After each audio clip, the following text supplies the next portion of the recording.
Isang pangyayari na di namin inaasahan pare-parehas.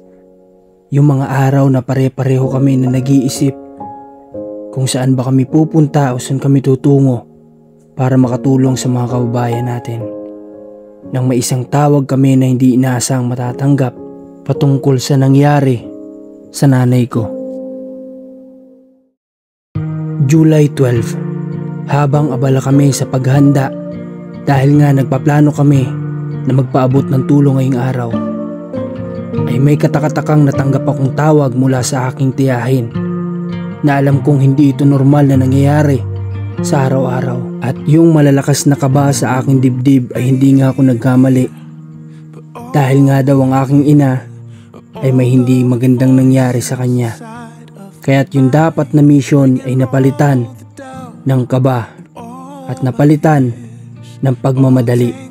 Dahil nga ng mga oras na ito ay kinakailangan namin bumiyahe mula sa bayan ng Candelaria, Quezon patungo naman sa Bicol.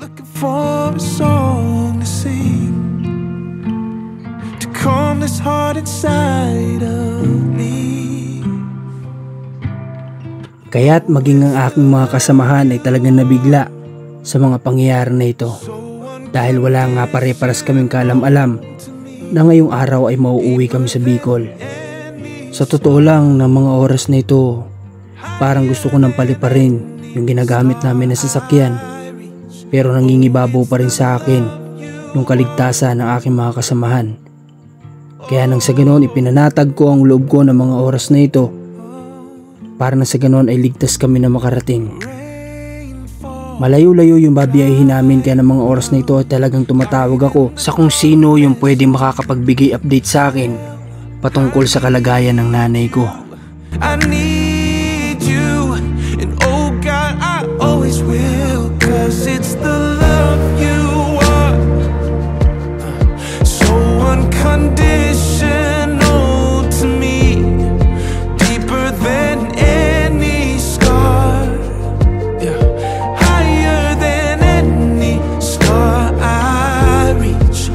At nang mga oras na ito, sa katahimikan ng aming nagiging biyahe, ay nagdadasal din ako sa aking isip na sana ay bigyan ng kaligtasan ng aking nanay, at kung ano man yung dinaranas niya ng mga oras na ito ay sana ay maibsan na.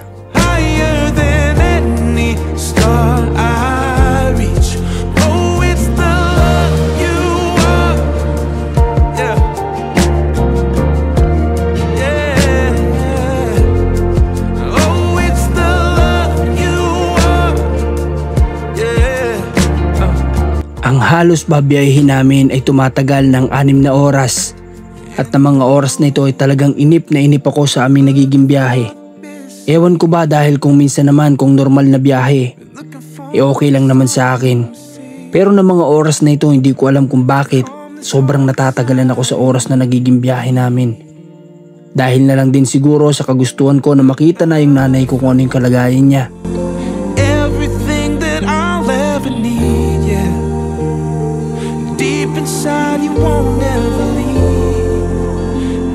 Sa totoo lang, wala pa akong talagang malinaw na update ng mga oras na ito patungkol sa kalagayan ng nanay ko.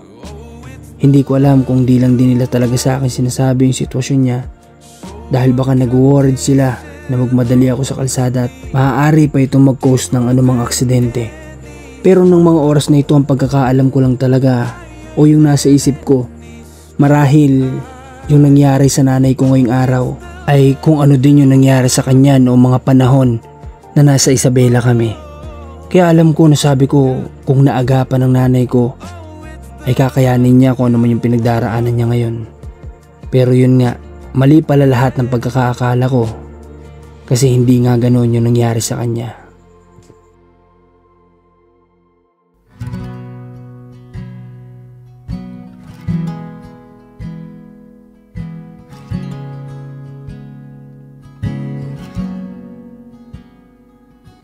At matapos nga ang ilang minuto na makapagpahinga kami dito, ay nagdesisyon din kami na agad-agad ay umalis. Dahil nga alam namin na malayo-layo pa yung babiyahin namin at kinakailangan makarating kami sa Bicol nang may liwanag pa. Para nang sa ganoon, kung ano man yung nangyari, mas maagapan pa. my life. He washes over me with light, serenity,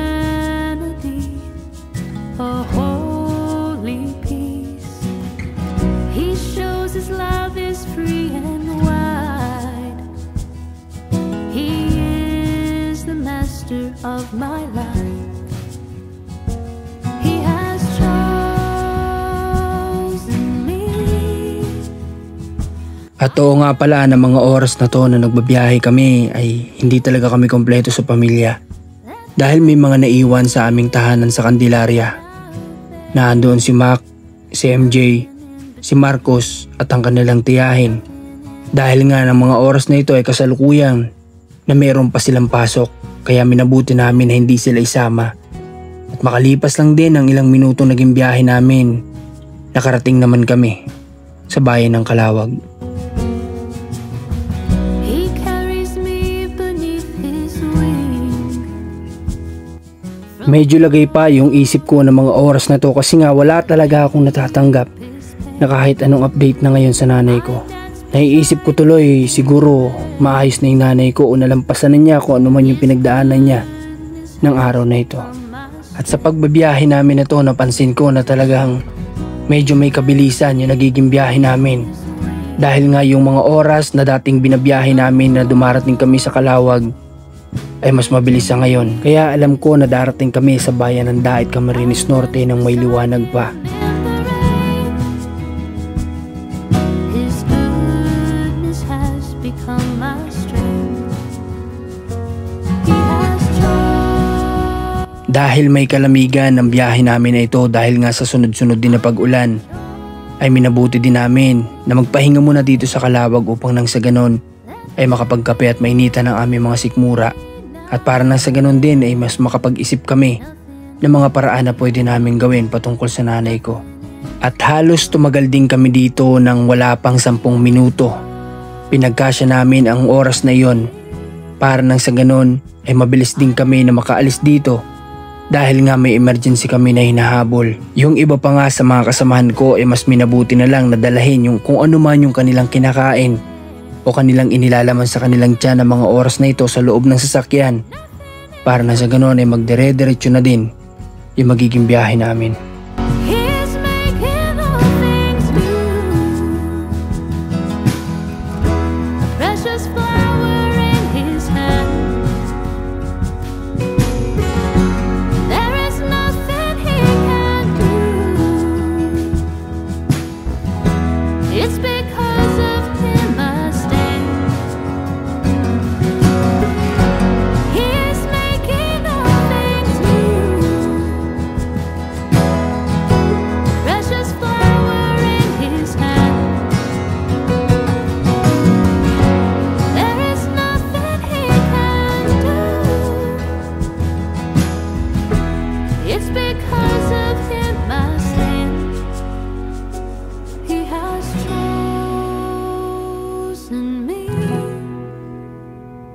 I have chosen him. Let there be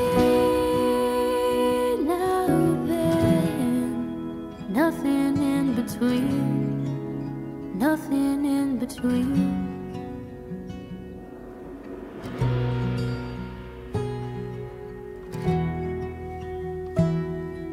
At nagpatuloy kami sa aming biyahe. Ang tansya ko na mga oras na ito na makararating kami sa bayan ng Dait, Camarines Norte ay tatagal na lamang ang aming biyahe na ito ng halos 3 oras.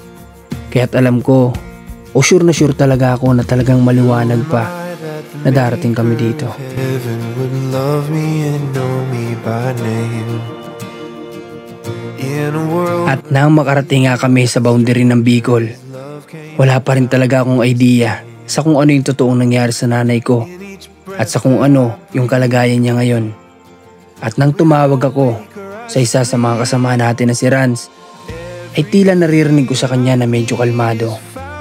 Kaya sabi ko, dadaan na muna kami para maggabihan, para nang sa ganon ay dire-diretso na yung aming pwedeng gawin. At sa mabilisang kain na nangyari ng gabihan namin na ito, ay tumagal din kami ng halos 15 minutos sa pagkakatansya namin sa aming orasan. At matapos kaming kumain dito ay agad-agad din naman kami na umalis patungo sa ospital ng probinsyal, kung saan ay doon daw dinala ang aking nanay. At ang layo nga pala nito patungo sa provincial hospital ay halos tatagal na lamang ng 20 minutos. At siguro natatansya ni Commander na malapit na, kaya't meron siya sa aking ipinagtapat na yung nanay ko daw ay nilagyan nga ng tubo sa kanyang ilong upang magsilbi daw ito na pagdadaanan ng gamot at makakain ito. Napakaraming nangyari na hindi maganda sa loob ng ospital na yon noong mga araw na yon. Kaya't ako ipinagpilitan ko talaga na may transfer yung nanay ko sa private hospital na to. Pero hindi ko alam na huli na pala yung lahat nung mailipat namin siya dito. Dahil na rin nga sa nagkaroon talaga ng kapabayaan na nakikita namin na nangyari sa nanay ko. Kahit na sinabi na ng mga doktor na wala na ang nanay ko, ay pinilit ko pa rin na magbakasakali sa Diyos na magkakaroon ng himala. Kaya't inextend ko ang nanay ko sa loob ng 6 na araw. At sa 6 na araw na yun ay talagang sinulit ko na kasama ko siya. Na kung anuman yung maibibigay na hatol sa kanya ng Panginoon ay tatanggapin ko. Hanggang sa dumating na nga yung pinakamabigat na desisyon para sa akin. Ang tanggalin o alisin ang lahat ng machine na bumubuhay sa nanay ko. Kaya't na mga oras na to, napakadami na talaga nang nangyari. At nandirito na nga kami sa kung saan ay yung kanyang paghihigaan ay kukunin na namin. Lahat ginawa ko para lang baka sakali na mabigyan pa ng pangalawang buhay ang nanay ko at makasama ko. Pero sa dinami-dami ng sign na ibinigay sa akin ni God para ibigay ko na sa kanya, ay sa mga oras na ito medyo nababawasan na rin yung lungkot ko. Kasi nga iniisip ko na siguro yung talaga yung plano para sa kanya ni God. Dahil naniniwala ako na mabuting tao ang nanay ko at sinasabi nila na kapag mabuti kang tao ay hindi na para pahirapan ka pa ng Diyos sa mundong ito. Slowly unfold, bracing for news that I can't bear to hold, while I'm singing this song to myself. Sa loob ng 6 na araw na in-extend ko yung nanay ko, ay sinulit ko yung bawat minuto. Kahit na bawal ay pinagpilitan ko para lang makasama ko siya sa loob ng tinatawag na ICU. Sabi ko nga, kung bibigyan lang ako ng isang sinyalis ng Panginoon na ilalaban ko yung nanay ko, ay gagawin ko.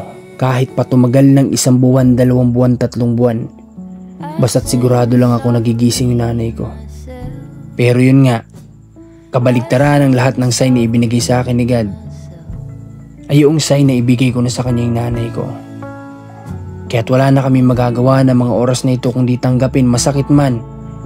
Kasi napakarami kong pagsisisi ng mga oras na ito. At marami pa akong gustong gawin o ibigay para sa nanay ko. Sabi ko nga, nung mga panahon na maliit ako ay ginawa niyang lahat para maibigay lang ang pangangailangan ko. Ngayon naman na ako na yung may kakayahan na ibigay sa kanya kung ano yung mga bagay na hindi niya naranasan, ay huli na yung lahat dahil hindi ko na magagawa ito. There is no separation from you in the end. I sing this softly to myself. I sing this softly to myself.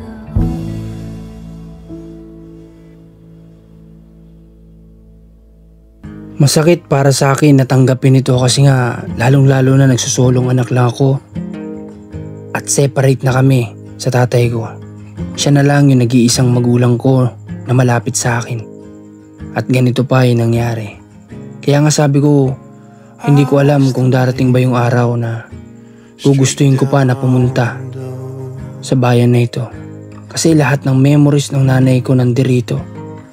Pero sabi ko nga, hindi ko hawak yung mga pwedeng mangyari sa hinaharap. Na baka darating din yung araw na masasanay ako at babalik pa rin ako dito.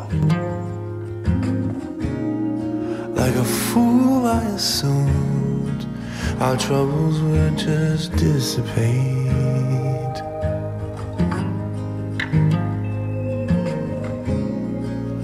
Why do we wait to change until it's too... Sobrang mahal na mahal ko yung nanay ko. Kaya nga napakarami kong pinaplano para iparana sa kanila ng mga magulang namin yung mga bagay na alam naming pwedeng makapagpasaya sa kanila. Kaya nga kami nagdodobli sikap para na sa ganon ay magawa namin yung mga bagay na pinaplano namin. Sa totoo lang, malapit na sana yun. Kaunting tulog na lang yung matagal ko nang pinapangarap para maranasan niya ay hindi na nga talaga mangyayari. Kasi nga huli na yung lahat. Kaya sa pangyayari na to ay may natutunan ako na may babahagi ko sa lahat na may mga magulang sa buong mundo. Yung mga oras na pwede nyo makausap yung mga magulang nyo ay sulitin nyo. Laanan nyo sila kahit na 15 minutos sa kada araw na makakausap nyo sila. Para lang din nang sa ganon ay maramdaman nila na naandyadyan kayong mga anak para sa kanila. At kung meron mang mga bagay na ibinibigay sila sa inyo na kung minsan kung maliit na bagay hindi na natin napapansin. Pero isa lang yung natutunan ko. Malaki man o maliit na bagay yung ibigay sa atin ng ating magulang. Yun ay pagpaparamdam nila na tayo ay mahalaga sa kanila. Na kung maliit man yung kanilang maibigay ay marahil yun lang talaga yung nakayanan nila. Na kahit maliit man ay bigyan natin ng importansya at pahalagahan at iparamdam natin sa kanila na kung ano man yung ibinigay nila sa atin ay masaya tayo. I hear the bullets ricochet.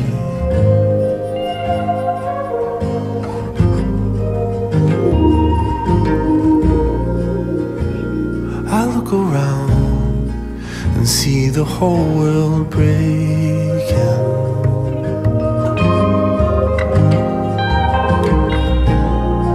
Oh, where do you go to hide when nowhere feels safe? I'm a vessel on the waves, sinking with the weight. How the deep prevails to swallow me up. But it ain't over till it's over. You can cut the darkness with a flame. A single word can bring you closer. You break the silence with a whisper.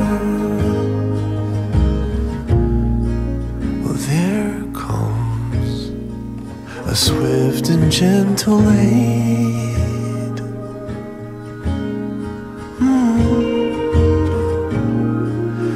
When you call upon the name,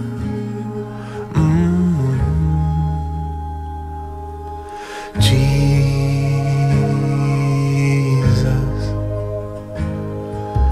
Jesus.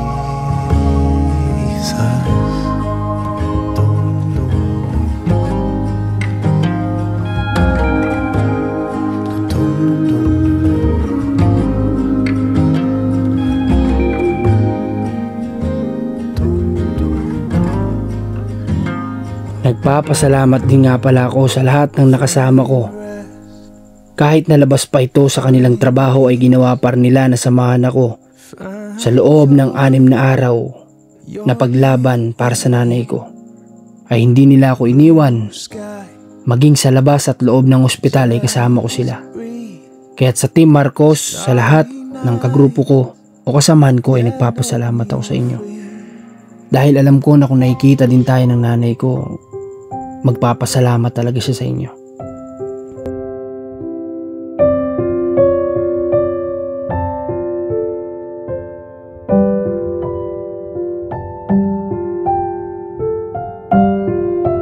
Sabi ko nga sa kwento ko, yung Pasko noon, talagang ayaw ko. Kasi nga sa tuwing darating yung Pasko at Bagong Taon, Dalawa lang kami ng nanay ko na magkaharap sa hapagkainan. Inggit na inggit ako sa mga pamilya na kumpleto kasi nakikita ko na ang dami nilang nagkakasiyahan sa loob ng tahanan.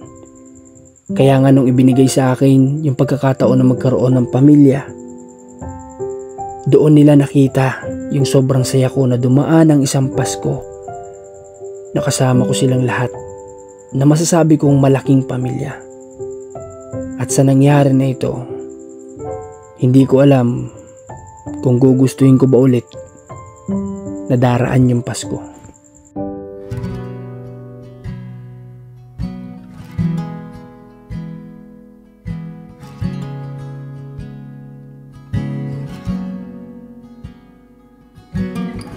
He washes over me with light, serenity, a holy peace.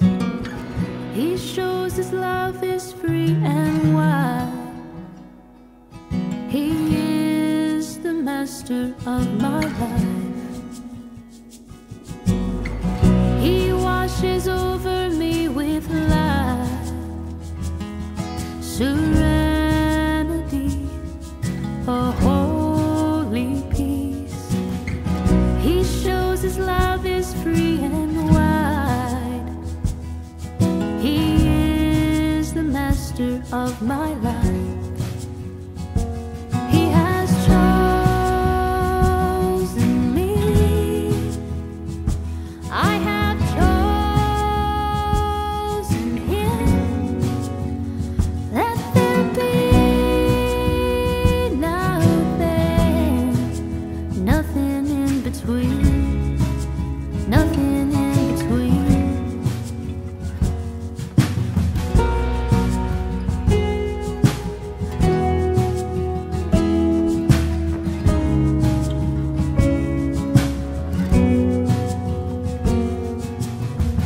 He carries me beneath his wing, from glory to the deepest pain. I dance beside him in the rain. Kaya't sana isa lang yung kahilingin ko sa lahat ng mga kapanood nito. Kung buhay pa yung nanay nyo, He carries mahalin nyo at iparamdam nyo sa kanila na mahalaga sila sa inyo. At bago matapos ang video na to ay nagpapasalamat din ako sa lahat ng tao his pain. na nagdasal para sa nanay ko. I dance beside him in the rain. His goodness has become my strength.